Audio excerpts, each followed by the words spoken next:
दिल्ली आज ये सिर्फ भारत की राजधानी है, लेकिन एक समय ऐसा था जब ये शहर सिर्फ एक शहर नहीं था, ये था सत्ता का सिंहासन। जो आज दिल्ली पर राज करता है वो हिंदुस्तान पर राज करता है, और इसीलिए हर राजा, हर आक्रमणकारी, हर साम्राज्य दिल्ली को जीतना चाहता था। लेकिन इतिहास में एक ऐसा मोड़ आया जब दिल्ली की गद्दी पर बैठा इंसान न किसी राजा का बेटा था, न किसी राजवंश से, वो कभी बाजार में बिक चुका था, एक गुलाम जिसकी कोई पहचान नहीं थी। लेकिन उसी इंसान ने इतिहास की दिशा बदल दी। उसने सिर्फ सल्तनत नहीं बनाई, उसने दिल्ली की आत्मा बदल दी, और उसकी बनाई हुई एक निशानी आज भी आसमान को चीरते हुए खड़ी है, कुतुब मीनार। लेकिन सवाल यह है, एक गुलाम दिल्ली का सुल्तान कैसे बना? और उससे भी बड़ा सवाल, क्या उसने सिर्फ सत्ता जीती थी या पूरा हिंदुस्तान बदल दिया था? ये कहानी है कुतुबुद्दीन ऐबक और इल्तुतमिश की, दो गुलाम जिन्होंने दिल्ली को हमेशा के लिए बदल दिया। नमस्कार दोस्तों, मैं हूं मंगेश सिंह चंदेला और आप देख रहे हैं इतिहास की दहलीज दिल्ली एपिसोड 3। आज की कहानी सिर्फ इतिहास नहीं, ये कहानी है भूख की, महत्वाकांक्षा की और सत्ता की, जो इंसान को गुलाम से बादशाह बना देती है।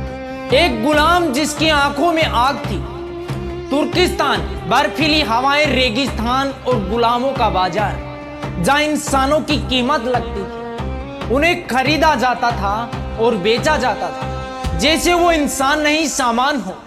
उसी बाजार में खड़ा था एक लड़का, कम उम्र लेकिन आंखों में अजीब सी चमक, नाम कुतुबुद्दीन। शायद उसे खुद नहीं पता था कि आने वाले समय में वो हिंदुस्तान का इतिहास बदल देगा।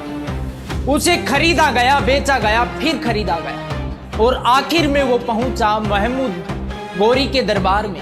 अब सोचिए, एक गुलाम जिसके पास न परिवार, न पहचान, न भविष्य, लेकिन उसके अंदर कुछ अलग था, कुछ ऐसा जो बाकी में नहीं था। वो सिर्फ आदेश नहीं मानता था, वो सोचता था, रणनीति बनाता था, और सबसे बड़ी बात, उसे सत्ता की भूख। तराइन जिसने भारत बदल दिया।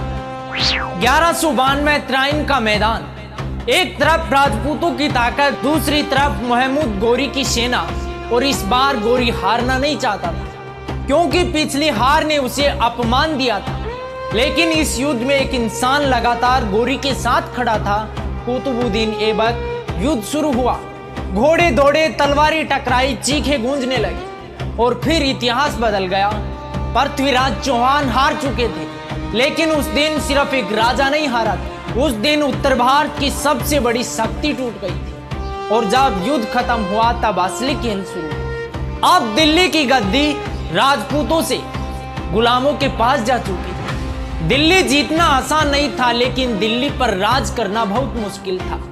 हर तरफ विद्रोह, हर तरफ नफरत। राजपूत फिर से उठना चाहते थे, लेकिन ऐबक समझ चुका था, अगर दिल्ली चाहिए तो डर पैदा करना होगा। धीरे धीरे उसने सेना अपने नियंत्रण में ली, महत्वपूर्ण शहर कब्जे में ली, और फिर 1206 में एक खबर आई जिसने पूरे साम्राज्य को हिला दिया, मोहम्मद गोरी की हत्या।